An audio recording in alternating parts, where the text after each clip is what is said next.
Sebelum kita simak pembahasannya lebih lanjut, jika kalian suka dengan pembahasan ini silahkan klik tombol subscribe dan loncengnya terlebih dahulu, supaya kalian selalu mendapatkan notifikasi untuk video menarik berikutnya. Dimohon untuk menyimak sampai selesai supaya kalian tidak salah kaprah dalam menyikapi pembahasan kali ini. Siapkan kopi kalian terlebih dahulu dan selamat menonton. Pada zaman dulu di era Kerajaan Demak, hidup seorang tokoh yang cukup terkenal bernama Jaka Tingkir. Dia dilahirkan dengan nama Raden Maskarbet karena saat dia lahir, sang ayah yang bernama Ki Ageng Pengging menggelar pertunjukan wayang beber yang dalangnya Ki Ageng Tingkir. Saat pertunjukan wayang itu, terdengar suara yang tertiup angin dan jadilah sang bayi itu dinamai Maskarbet. Sepulang dari mendalang, Ki Ageng Tingkir jatuh sakit dan meninggal dunia. 10 tahun kemudian, Ki Ageng Pengging dihukum mati karena dituduh memberontak pada Kerajaan Demak. Setelah kematian suaminya, Nyi Ageng Pengging jatuh sakit dan meninggal dunia. Setelah ditinggal kedua orang tuanya, Maskarbet diangkat menjadi anak oleh Nyi Ageng Tingkir, dan sejak itu dia lebih dikenal dengan nama Jaka Tingkir. Sejak muda Jaka Tingkir gemar bertapa, berlatih bela diri, dan kesaktian. Dia tumbuh menjadi pemuda yang tangguh dan tampan. Lantas seperti apa perjalanan hidup Jaka Tingkir sampai dia berhasil mendirikan Kerajaan Pajang? Mari simak pembahasan selengkapnya. Berdasarkan buku Babat Tanah Jawa. Setelah beranjak dewasa, Jaka Tingkir merantau menuju ibu kota Demak bersama teman-teman seperguruannya, yaitu Mas Manca, Mas Wila, dan Ki Wuragil. Sesampainya di Demak, dia tinggal di rumah pamannya, yaitu Kiai Ganda Mustaka, yang merupakan seorang perawat masjid Demak berpangkat Lurah Ganjur. Pada suatu hari, Jaka Tingkir melakukan sesuatu yang tanpa sengaja membuat Sultan Trenggono, Raja Demak saat itu terkesan. Saat itu dia sedang berdiri di tepian kolam yang cukup besar. Tiba-tiba sang paman berteriak pada Jaka Tingkir karena Sultan Trenggono akan lewat. Jaka Tingkir yang terlatih dengan sigap melompati kolam yang lebar itu. Tanpa sengaja Sultan Trenggono melihat sendiri kejadian itu, dan terkesan akan kemampuan Jaka Tingkir.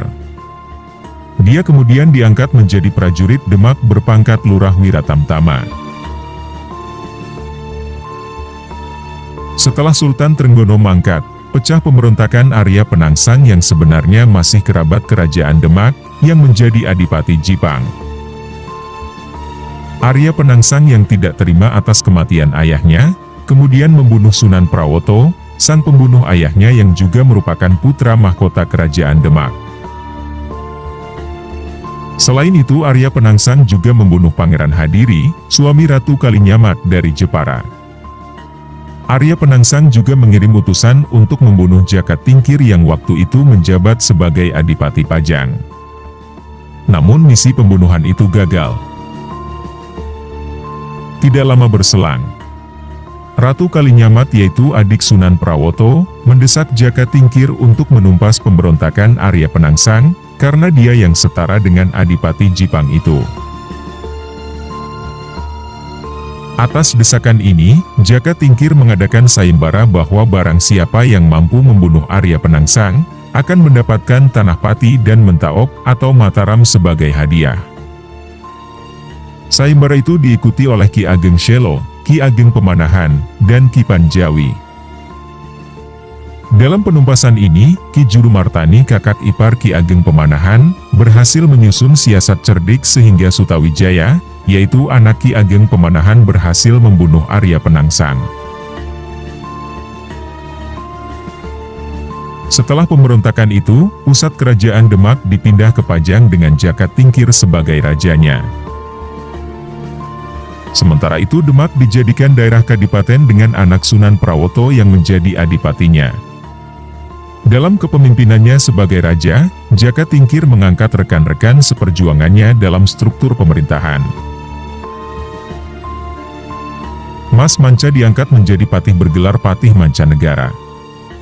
Sementara Mas Wila dan Ki Wuragil dijadikan menteri berpangkat Ngabehi.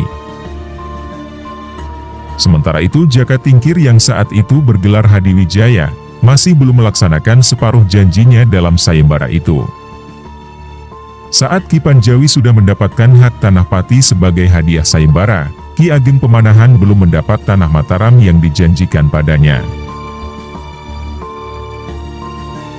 Rupanya saat itu Jaka Tingkir cemas mendengar ramalan Sunan Prapen, bahwa di Mataram kelak akan lahir sebuah kerajaan, yang mampu mengalahkan kebesaran kerajaan Pajang. Namun Sunan Kalijaga meminta Jaka Tingkir untuk segera menepati janjinya untuk menyerahkan tanah Mataram. Waktu itu tanah Mataram sendiri merupakan bekas peradaban kerajaan Mataram kuno, yang sudah tertutup hutan bernama Alas Mentao. Setelah menerima hadiah dari Jaka Tingkir, Ki Ageng Pemanahan sekeluarga, termasuk Ki Jurumertani, membabat hutan itu dan mendirikan desa Mataram. Desa itu menjadi tanah perdikan di mana penguasanya hanya diwajibkan untuk menghadap Pajang secara rutin, tanpa kewajiban membayar upeti. Pada tahun 1568, untuk pertama kalinya Ki Ageng Pemanahan bertemu Sunan Prapen, dan meramalkan bahwa Mataram akan menaklukkan Pajang melalui keturunannya. Ramalan Sunan Prapen itu terdengar sampai ke telinga Jaka Tingkir. Dia pun tidak lagi merasa cemas dan menyerahkan semuanya pada kehendak takdir. Setelah Ki Ageng Pemanahan meninggal pada tahun 1575, anaknya, Sutawijaya diangkat menjadi penguasa baru Mataram. Dia diberi hak oleh Pajang untuk tidak menghadap selama setahun penuh. Setahun telah berlalu, dan Sutawijaya tidak kunjung menghadap Pajang atas kondisi di wilayahnya. Jaka Tingkir lalu mengutus Ngabehi Wiralama atau Mas Wira, dan Ngabehi Wuragil atau Ki Wuragil untuk meninjau desa itu. Namun saat bertemu Sutawijaya, mereka diperlakukan kurang sopan. Namun kedua pejabat senior itu menyampaikan laporan secara halus pada Jaka Tingkir. Tahun demi tahun berlalu, Jaka Tingkir kembali mengirim utusan ke Mataram. Saat itu yang berangkat adalah Pangeran Benowo yaitu putra mahkota. Arya Pamalat yaitu menantunya Jaka Tingkir yang menjadi Adipati Tuban, serta Patih Mancanegara atau Mas Manca. Pada saat itu Mataram telah maju pesat. Sutawijaya menjamu tamu dari Pajang itu dengan pesta besar. Di tengah pesta itu putra sulung Sutawijaya yang bernama Raden Rangga, membunuh seorang prajurit Tuban. Arya Pamalat kemudian melaporkan keburukan Sutawijaya dan keluarganya.